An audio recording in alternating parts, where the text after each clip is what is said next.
chanting the national anthem for the second time. At the opening session, parliamentarians with hands on their chests, demonstrating their patriotism, upholding Republican values, unflinching support to institutions and the head of state. This against the RFA report on Paul Biya. He's mentioned the fact that we need to be patriotic, condemn with the strongest strength the fact that our head of state was described very poorly by a certain radio station. And like I said, if you have your head of state and you don't respect him, no other person will respect. If you respect your chief in your village, the other villages will respect your chief. So we need to respect our head of state. Decrying the ills plaguing our ministries, such as corruption, administrative bottlenecks, lack of professional consciousness, societal concerns, major worries of the MPs, what they wish to see addressed. Cameroonians are finding it difficult to purchase things from the market. And those of us as the people's representative, we have to talk about this to see if it is possible for the purchasing power of Cameroonians to be increased. We are also looking forward to having the rectification of the bill, of the budget. We do hope that during this session, we'll be able to solidly defend the Cameroonian people because the times are very, very difficult. We are in rapid inflation. We are in price hikes and money is scarce. So I guess we will not forget that in every debate we'll have during this session to make sure we'll have some legal instruments that can attenuate the sufferings of the Cameroonian people. I think we should try to orient our budget and help ministries that have to do with production of food items or basic food items that could be good to the population. Also, if we have to think about medical care, how do we think subsidizing the importation of certain things so that it doesn't weigh much on the common population? Tribute was paid to Cameroonians, victims of recent Boko Haram attacks in the far north and terrorist activities in the northwest and southwest regions. We think that it is time for us to give peace a chance. And so I am looking forward to having debates on that issue. Saluting the Defense and Security Forces for the liberation of Senator Regina Mundi. Green light for the 30 days discussion as the second ordinary session for Parliament for the 2022 legislative year now open. Commercial motorbike riders in the nation's political capital are noted for numerous acts of urban disorder, ranging from the total violation of traffic lights, the non-respect of forbidden zones like the central town, parking at wrong areas of the road, pouring out insult on passengers and drivers, the usual exercise of negative solidarity, and the use of motorbikes to commit crimes and perpetuate violence. Some of them extremely dirty, and a greater percentage without driver's license.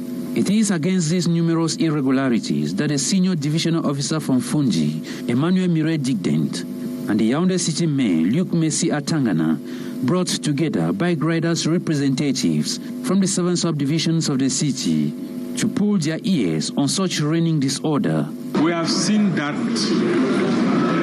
for a time, the urban disorder has come back. So now, today we call everybody that they should be sensitized, that we don't need to see motorbike in the town. The sensitization phase, they insist, is over. Time for repression begins this June 8. From tomorrow, we are going to fight against this disorder, and we want them, we call them to be conform and to respect what the law says. The senior civil administrator equally bans the phenomenon of hiring fleets of motorbikes for corpse removal or marriage celebrations that most often leads to serious noise pollution and at forbidden areas.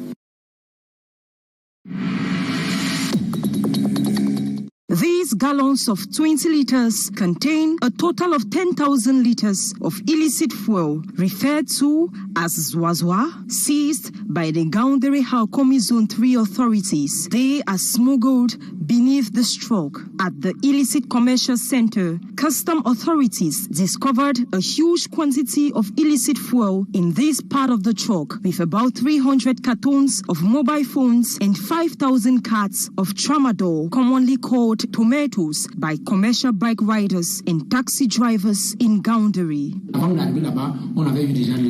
We already got information before reaching there.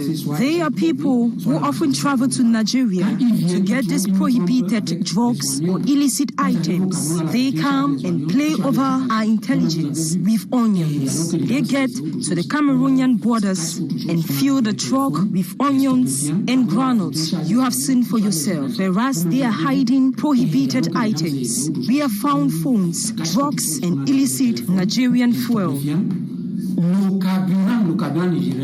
According to Commander Jude Morfo, coordinator of the Hakomi Zone 3, the truck driver had succeeded in deceiving policemen at the Cameroon-Nigeria border with his bags of onion and other items meant for camouflage. He is finally caught at the Selusemba post in Gaoundéré with prohibited items that are harmful to human health.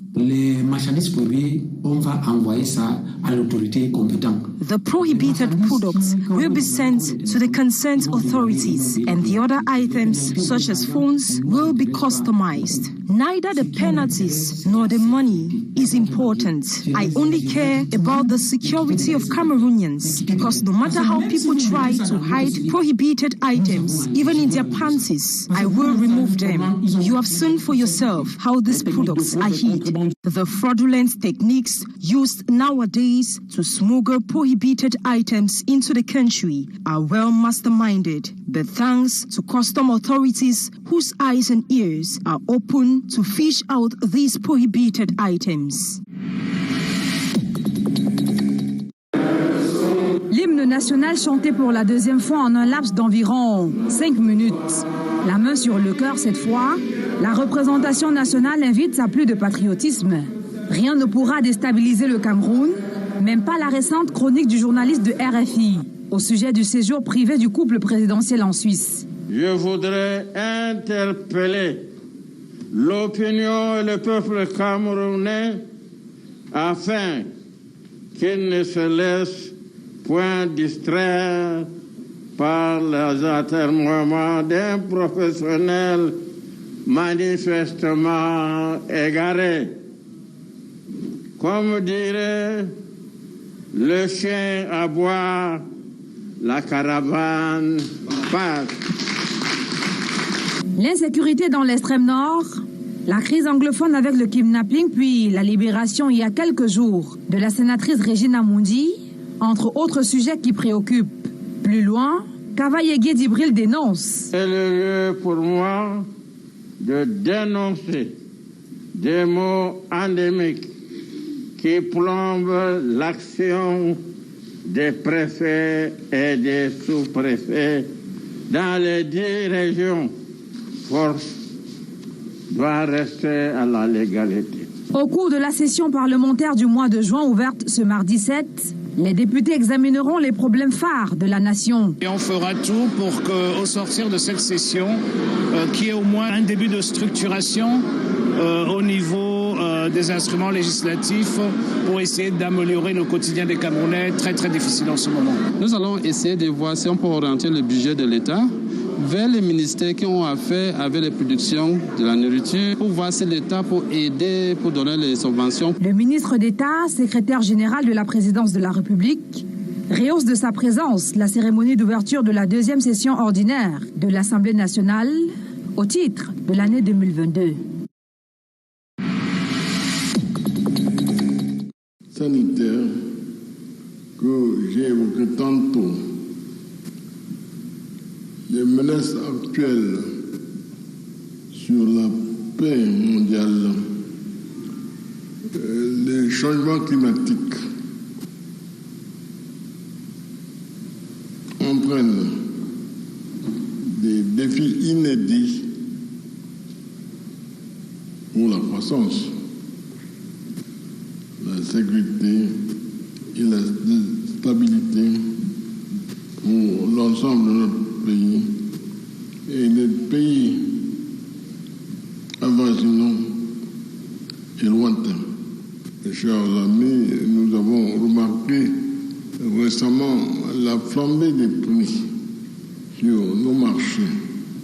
Nous avons connu aussi les revendications sociales dont certaines, quoique légitimes, sont récupérées et manipulées par les forces occultes hostiles à la concession de notre pays.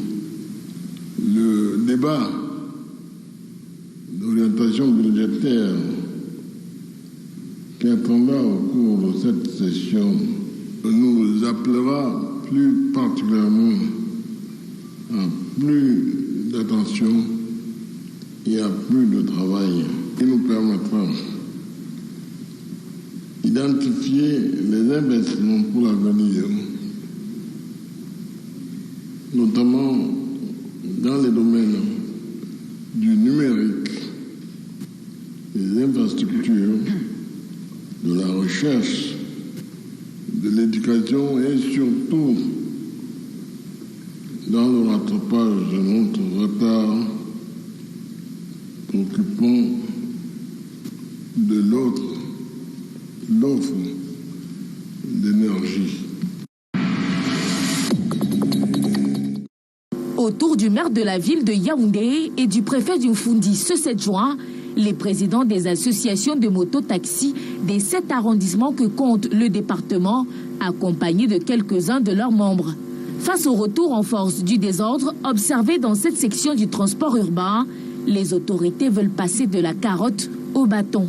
Nous avons pris beaucoup de temps pour sensibiliser, pour expliquer, pour conseiller, mais nous constatons que les mauvaises habitudes résistent. Pour qu'elles respectent les zones interdites à la circulation de leurs motos, pour qu'elles respectent les règles du code de la route, pour qu'elles évitent des actes inciviques sur la voie publique. Les mototaxis sont appelés une énième fois à se conformer à la réglementation en vigueur, celle de 2008 portant organisation du secteur.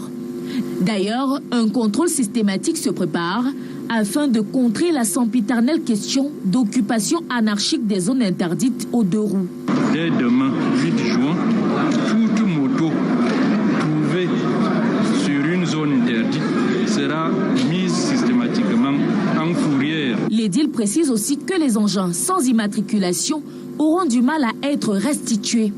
Lorsque des motos en grand nombre se retrouvent en fourrière, elles sont difficilement récupérables parce que ne pouvant pas permettre d'établir un lien entre la moto X et le propriétaire éventuel Y. Au-delà de l'anarchie sur la voie publique, qui sera combattue avec plus de fermeté, les regroupements de motos dans le cadre des retours ou encore des charters sont désormais interdits.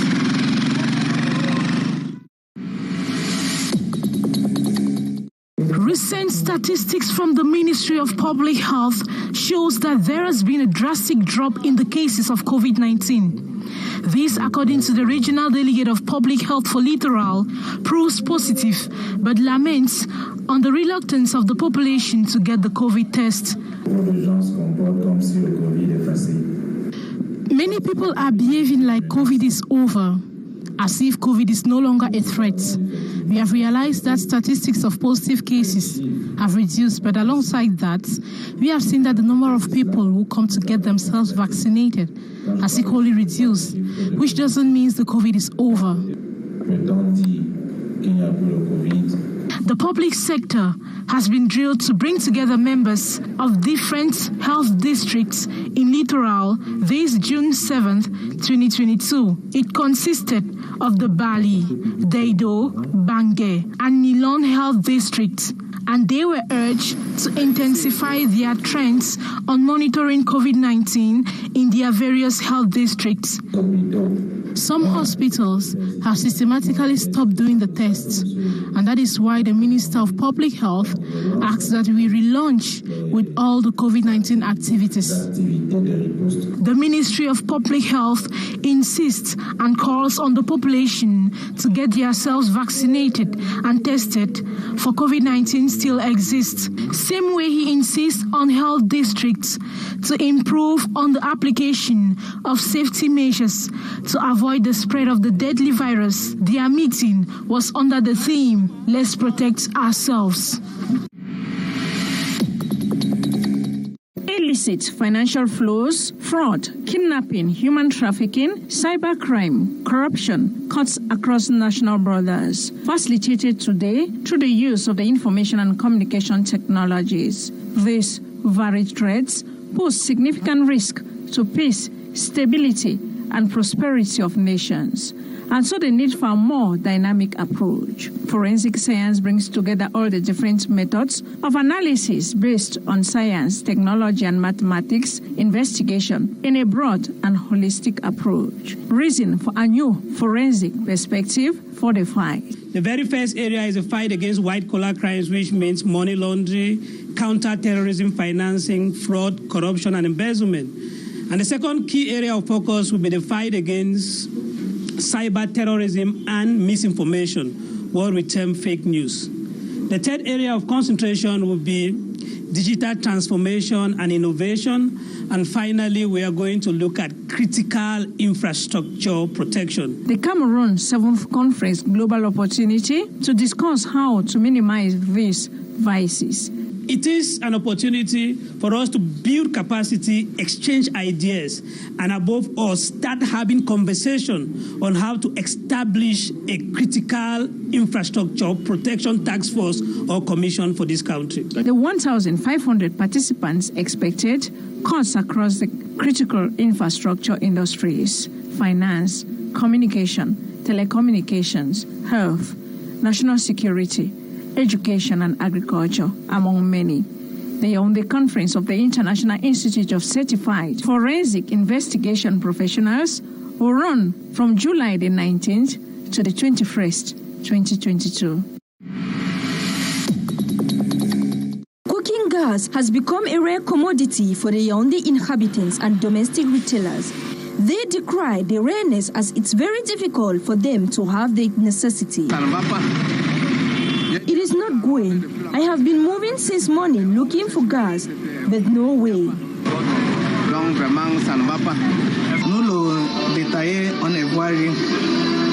We, the retailers, are not seeing anything.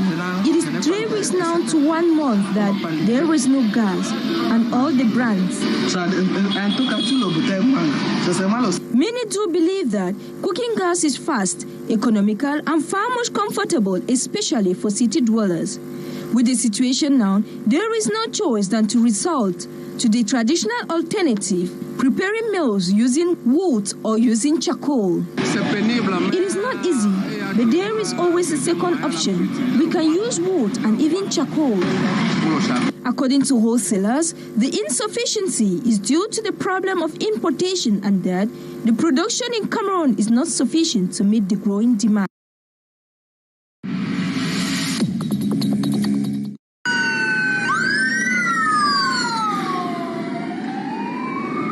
Il est 9h ce lundi 6 juin lorsque le gouverneur de la région de l'Ouest, Awa Fonka, foule les terres du Onkam par l'arrondissement de Bana où il est reçu par le préfet Lanue Arungwani et tout son état-major. Rendu à la salle des fêtes de la Maison de la Femme pour la réunion de coordination opérationnelle au titre du premier semestre de l'année en cours, tout a débuté par l'hymne national suivi du mot de bienvenue de Mme Njonkam Anne, maire de Bafan. Dans son discours, Awa Fonka a présenté la région de l'Ouest sur les plans sociaux, économiques et sécuritaires, non sans remercier ses collaborateurs quant à l'organisation réussie de la Cannes Total Énergie 2021. Tout en relevant l'implication du MRC et du PCRN dans le processus d'enregistrement des citoyens sur la liste électorale, il a félicité le RDPC pour la forte mobilisation de ses militants lors du cinquantenaire de l'unité nationale. Sur le plan économique, la hausse des prix a mis à mal la cohésion sociale à l'exemple de la grogne dans le Noun.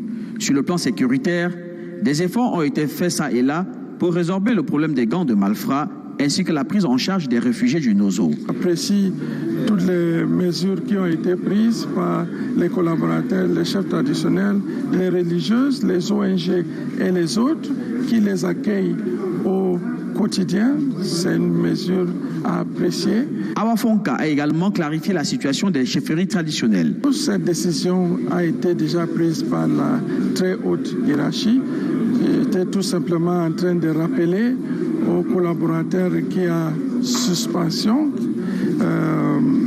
de la création de nouvelles chefferies traditionnelles. De l'avis même du numéro 1 de la région de l'Ouest, la situation socio-économique et sécuritaire est globalement satisfaisante et il en appelle au sens patriotique de chacun pour la préservation de la paix, symbole de la cohésion sociale.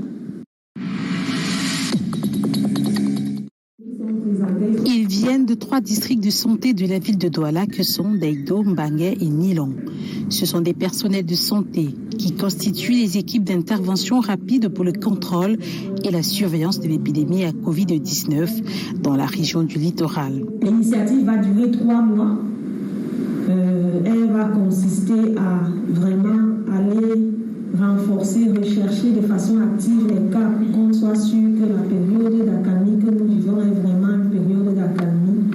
Derrière chaque cas positif, il sera question de lister le maximum de contacts. L'OMS recommande environ 30 à 50 cas contacts par cas positif. Les travaux ouverts ce 7 juin par le délégué régional de la santé pour le littoral vont durer 3 jours. En ce qui concerne l'atelier d'aujourd'hui et les 3 mois du projet qui est mis en place, je voudrais vous prier de vraiment vous y mettre, de mettre du vôtre pour que vous ayez le maximum d'informations de façon harmonisée et que le travail puisse être fait sur le terrain de telle sorte que nous puissions en sortir tous gagnants et que le système puisse s'améliorer et qu'on puisse avoir effectivement le résultat attendu, un système de surveillance qui sera encore meilleur. Une formation initiée par l'OMS, représentation du Cameroun, partenaire du ministère de la Santé dans la lutte contre le coronavirus. He is obliged to empty the contents of his 3-wheel vehicle just to make his way through these potholes that have increased in no time. We are at this popular road junction that links Mbopi markets and other neighborhoods in Cameroon's economic city, Douala. Drivers, just like passengers, fear for the unknown when they ply this stretch. L'état de la route ici est vraiment déplorable. The road is extremely bad. The gradual degradation started before our eyes, but government neglected it. Today, the road is something else. Vehicles are constantly trapped here. We are badly affected. There is a constant fear of the unknown when we ply this stretch. The other day, a bike rider and a passenger dropped in a pothole. It was quite frustrating. Just a meter away, we are faced with another pitiable road, the Omispo stretch, which witnessed a rehabilitation before the AFCON competition. Few months after, the road is an eyesore. Le travail était mal fait, mais nous qui garons là. A road that witnessed repairs during AFCON and after is bad. I blame government for this. What type of material were used in constructing this road? Just imagine the state of the roads during the rainy season. Something should be done and fast. From Bepanda Omispo to Ange Raphael and then Kilometre Seng, a gully has already developed, forcing drivers to either use the other side of the road or slow down to meander through the pool of water in the middle of the road. Drivers, passengers, and even inhabitants expressed anger, calling on government to act responsibly by ensuring lives are saved and the country's image as well by simply constructing good roads.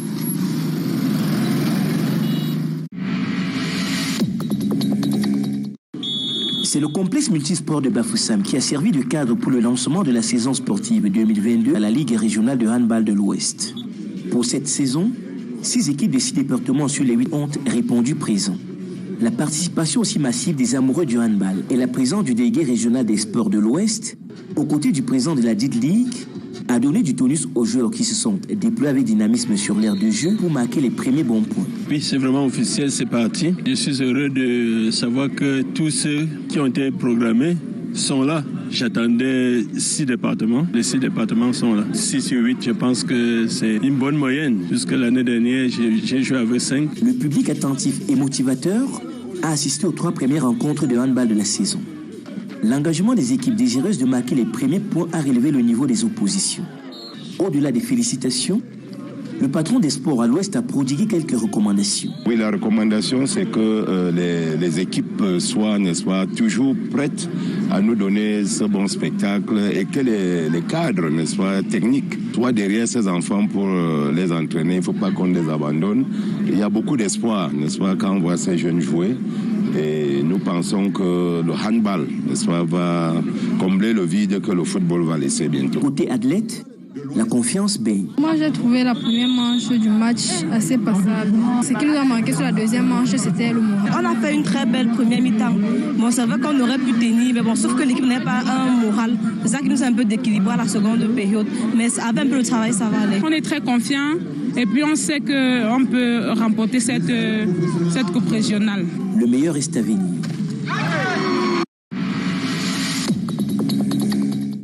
Les voici. C'est des policiers que vous voyez en civil là, ils sont venus pour arrêter les joueurs.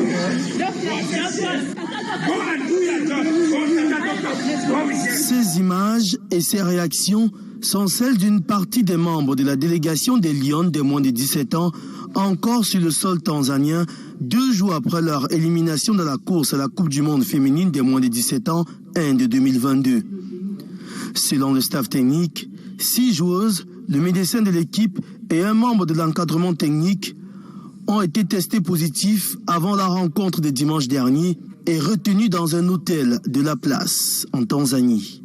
Dans un audio qui circule sur la toile depuis ce matin, le sélectionneur Stéphane Diana s'est fondu en accusation contre la partie tanzanienne. Nous avons présenté une liste de 20 joueuses. Des 20 joueuses, on a recalé 6 en matinée à l'hôtel. Et les 6, c'était par stratégie, parce que c'était les nouvelles dans la liste. Les nouvelles qui devaient prendre part au match et qui n'ont pas fait le match aller. Donc on a recalé ces 6-là techniquement parce que certainement ils ont regardé la scène feuille de match. Ils ont validé les noms qui avaient fait le match aller à Yaoundé qu'on a perdu. Les nouvelles qui n'avaient pas joué et qu'on a amené ici pour pouvoir jouer. On a recalé les 6. Ce qui fait que nous sommes allés au stade avec 14 joueurs. Et dans les 14, il y avait 6 gardiens. Et 3 gardiens, je vais dire. 3 gardiennes et une gardienne, on l'a transformée en joueur de champ. Voilà les conditions dans lesquelles on nous a mis pour pouvoir faire le match retour en Tanzanie. Et toutes les bagarres qu'il y a eu avant le match, on a été fouettés. Pendant le match, il y a eu bagarre générale. Le garçon qui joue avec les filles a tapé sur le joueur avec les coups de poing. Il a mis le carton rouge et ça a engendré une bagarre générale. Un feuilleton qui survient après que l'équipe nationale féminine des moins de 17 ans ait été battue 1-0 dimanche dernier en match retour du dernier tour éliminatoire de la Coupe du Monde de leur catégorie. Et sur ces images de la rencontre, on peut déjà constater le niveau de tension palpable avant le coup d'envoi. La Tanzanie l'emporte au cumul 5-1 et se qualifie pour le mondial. Une grande partie des joueuses et de la délégation est arrivée sur Yaoundé ce mardi après-midi.